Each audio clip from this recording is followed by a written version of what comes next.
Hello everyone welcome back to Nepal online school.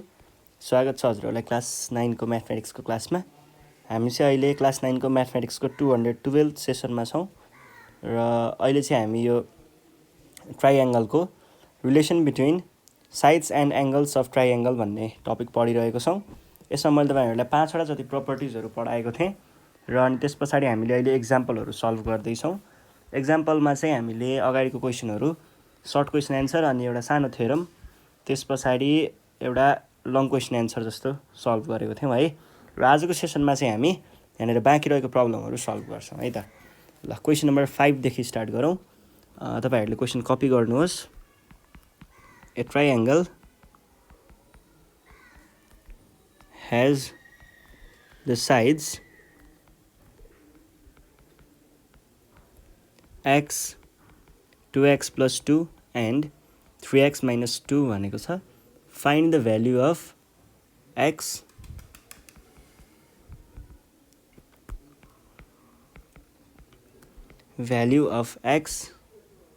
such that the given triangle is a right angle भनेर भनेको छ है।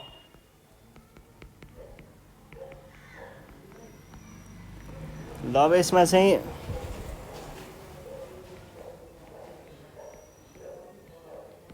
हामीलाई एउटा ट्राइएङ्गल दिएको छ यस्तो खालको। यसमा साइडहरू के भने त एउटा भन्यो 3x minus 2, अर्को 2x plus 2 र एउटा चाहिँ x, जसको भ्यालु चाहिँ हामीले पत्ता लगाउनु पर्ने है।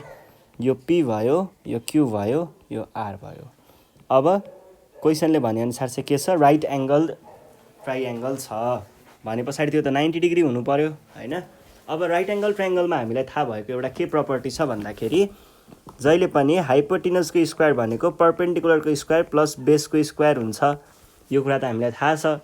र side opposite to right angle is always hypotenuse, यो चाहिँ सधैँ हाइपोटेनस हुन्छ भने पछाडि यहाँबाट हामीले के भन्न सकियो, हियर अब पिआर भनेको हाम्रो के भयो, हाइपोटेनस भयो 3x minus 2 अनि पिक्यू भनेको के भयो, पिक्यू र क्युआरलाई चाहिँ हामीले जे मान्न पनि पाइन्छ, मैले पी माने 2x plus 2 भयो। त्यस पछाडि क्युआरलाई चाहिँ मैले के माने, बेस माने बी, यो भनेको एक्स भयो। अब भनेदेखि हामीलाई चाहियो के त, हामीलाई चाहिँ यहाँनिर एक्सको भ्यालु चाहियो। अब एक्सको भ्यालुमा यहाँ क्वेसनले अलिकति अर्को एउटा थप कुरा पनि गरेको थियो, जुन कुरा चाहिँ तपाईँहरूले कन्सेप्चुअल्ली बुझ्नुपर्ने हुन्छ। क्वेसनले नदिन पनि सक्छ, त्यही भएर मैले त्यो कुरा लेखेको छैन है। ल हेर्नुहोस् है। अब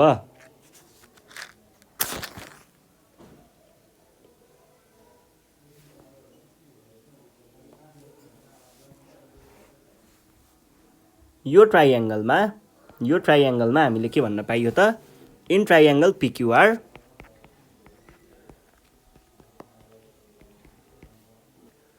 H square equals to p square plus b square, यो त भन्न पाइयो। एचको भ्यालु 3x minus 2 छ, is equals to 2x plus 2 plus x. यहाँबाट हामीले सल्भ गरेर यसको भ्यालु निकाल्छौँ। पहिला 3x minus 2 भन्यो के भयो, 2 3 6 6 12 plus 4 is equals to 2 4x square plus 2 times 2 times 2 8x plus 4।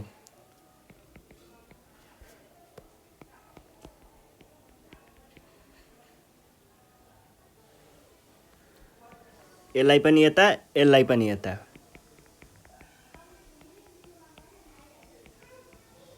यसलाई पनि यता, प्लस 4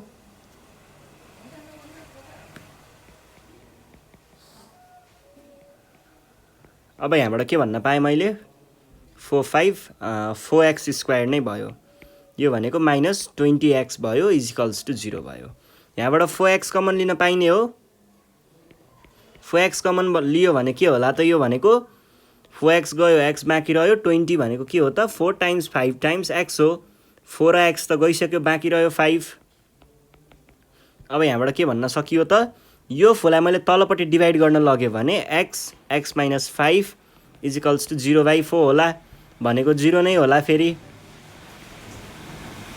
5 है। अब हेर्नुहोस् है, अब यसबाट के भन्न सकियो त, आइदर अगाडिको इक्वल्स टु 0 अर पछाडिको इक्वल्स टु 0।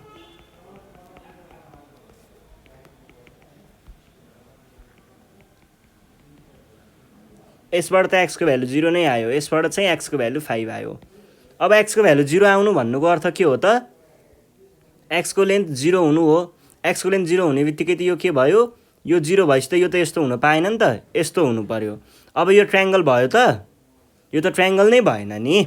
कुनै पनि साइड, तीनटा साइड हुन्छ ट्रायङ्गलमा, तीनटा साइड मध्ये सबै साइडमा त्यहाँनिर सर्टेन लेन्थ भएको हुनुपर्छ।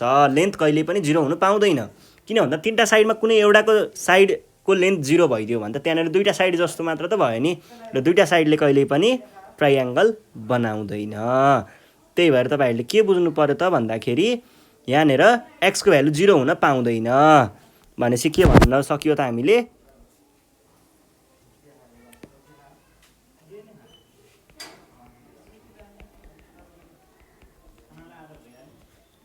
नट बी 0 सो x को भ्यालु 5 नै हो भन्ने सकाइदिने है। त्यस पछाडि अब हामी जाउँ नेक्स्ट क्वेसन, क्वेसन नम्बर 6। के भन्दैछ क्वेसनले,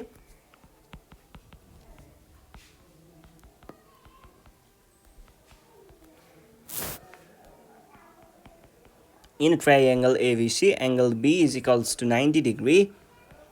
BD is perpendicular to AC and BD is equals to H. So that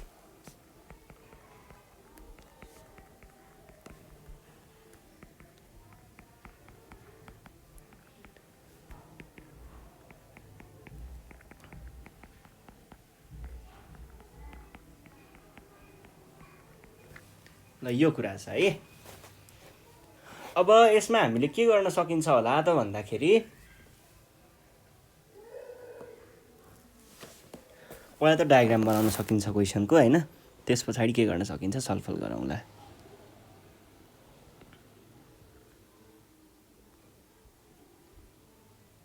यो भयो है, यो छ, यो D भनेको छ परपेन्डिकुलर परपेन्डिकुलर A,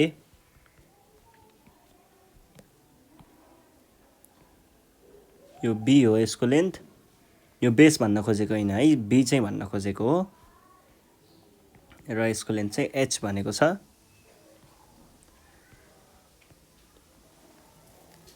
अब देखाउनु पर्यो HB is equals to CA square.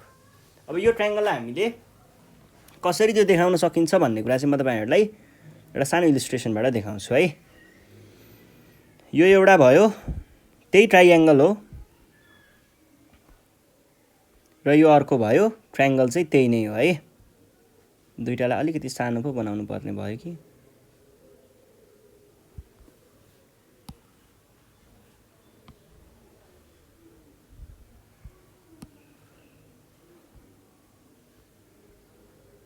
अब यसलाई हामीले दुईटा नजरबाट हेर्नु पर्यो। हेर्नुस् है, फर्स्टमा यसबाट हेर्दाखेरि के देखिन्छ त, यसबाट चाहिने कुरा मात्रै देखाउँछु म, यो बिचकोलाई हटाइदिउँ। यतिलाई हेर्यो भने यहाँबाट के थाहा पाउन सकिन्छ भन्दाखेरि, यो ट्रायङ्गलको एरिया भनेको के हुन्छ, ट्रायङ्गलको एरियाको फर्मुला के हो, हाफ बेस टाइम्स परपेन्डिकुलर। यसको बेस के भयो, A भयो, half A times perpendicular C भयो।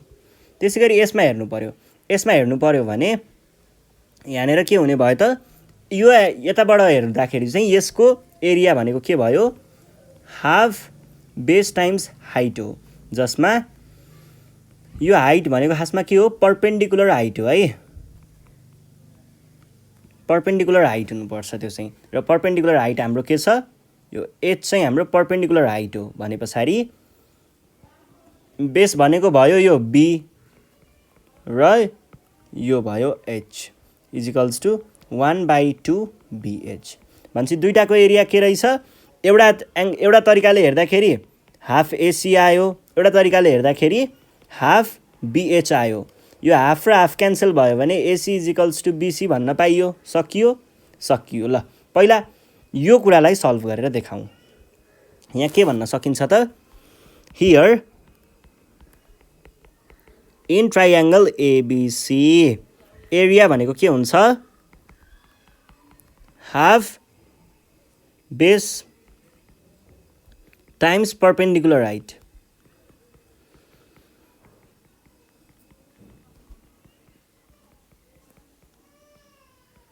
अब यसलाई तपाईहरुले यो फिगर बनाएर फिगर आई र फिगर आई भनेर भन्न सक्नुहुन्छ है। फ्रम फिगर आईबाट हेर्ने हो भने एरिया के आउला त, एरिया भनेको हाफ, बेस भनेको के भयो यसको ए भयो र परपेन्डिकुलर हाइट सी भयो, इज इक्वल्स टु 1/2 एसी। अब हामीले अर्को फिगरबाट हेर्नु पर्यो भने फिगर आईबाट हेर्दाखेरि एरिया भनेको के भयो, हाफ बी टाइम्स एच। किन बी टाइम्स एच भयो, किनकि यसको बेस बी हो र परपेन्डिकुलर हाइट एच हो भने पछाडि यो भनेको हाफ बीएच आयो। अब हामीले के भन्न सकिन्छ, सो 1/2 एसी भनेको 1/2 बीएच भयो। यो र यो क्यान्सल भएपछि के बाँकी रह्यो, AC is equals to BH चाहिँ बाँकी रह्यो, एसी इक्वल्स टु बीएच बाँकी रह्यो। यो भइसके पछाडि हामीलाई चाहिएको कुरा के थियो, एचबी इक्वल्स टु सीए थियो। अब यसलाई मिलाएर लेख्दा नि भयो, यत्तिकै प्रुभड भनेर भन्दा पनि भयो, सकियो है। अब अर्को कुरा चाहिँ हाम्रो नेक्स्ट क्वेसन छ, क्वेसन नम्बर यो वाला। यसको लागि चाहिँ हामीले के गर्न सकिन्छ त भन्दाखेरि पहिला सुरुमा हेर्नुहोस् है, यहाँनिर यस्तो भन्न सकिएला कि नसकिएला। अब यही कुरालाई हामीले स्क्वायर गरौँ पहिला।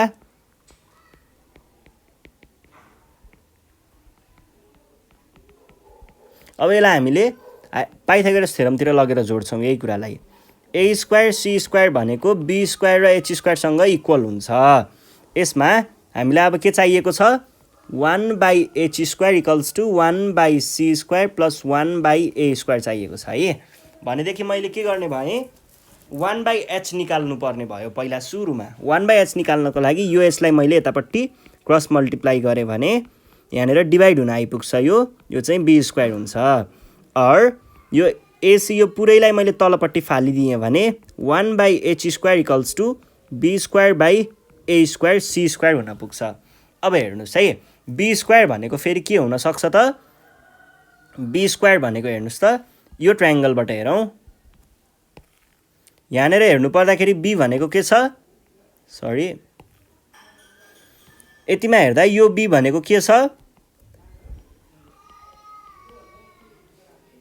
हाइपोटेनस छ। भन्छ हाइपोटेनस के हुन्छ, बेस र परपेन्डिकुलरको दुईटैको स्क्वायरसँग इक्वल हुन्छ, base square plus perpendicular square. भने पछाडि त मैले के लेख्न पाएँ, बी स्क्वायरको साटो चाहिँ मैले के लेख्न पाएँ, बी स्क्वायरको साटो मैले ए स्क्वायर प्लस सी स्क्वायर लेख्न पाएँ।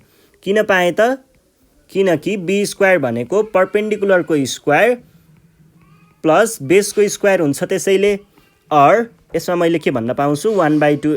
अब योलाई छुट्टा छुट्टै गरौँ है, a square C square plus c by c square by A square C square, a square cancel, c square cancel, or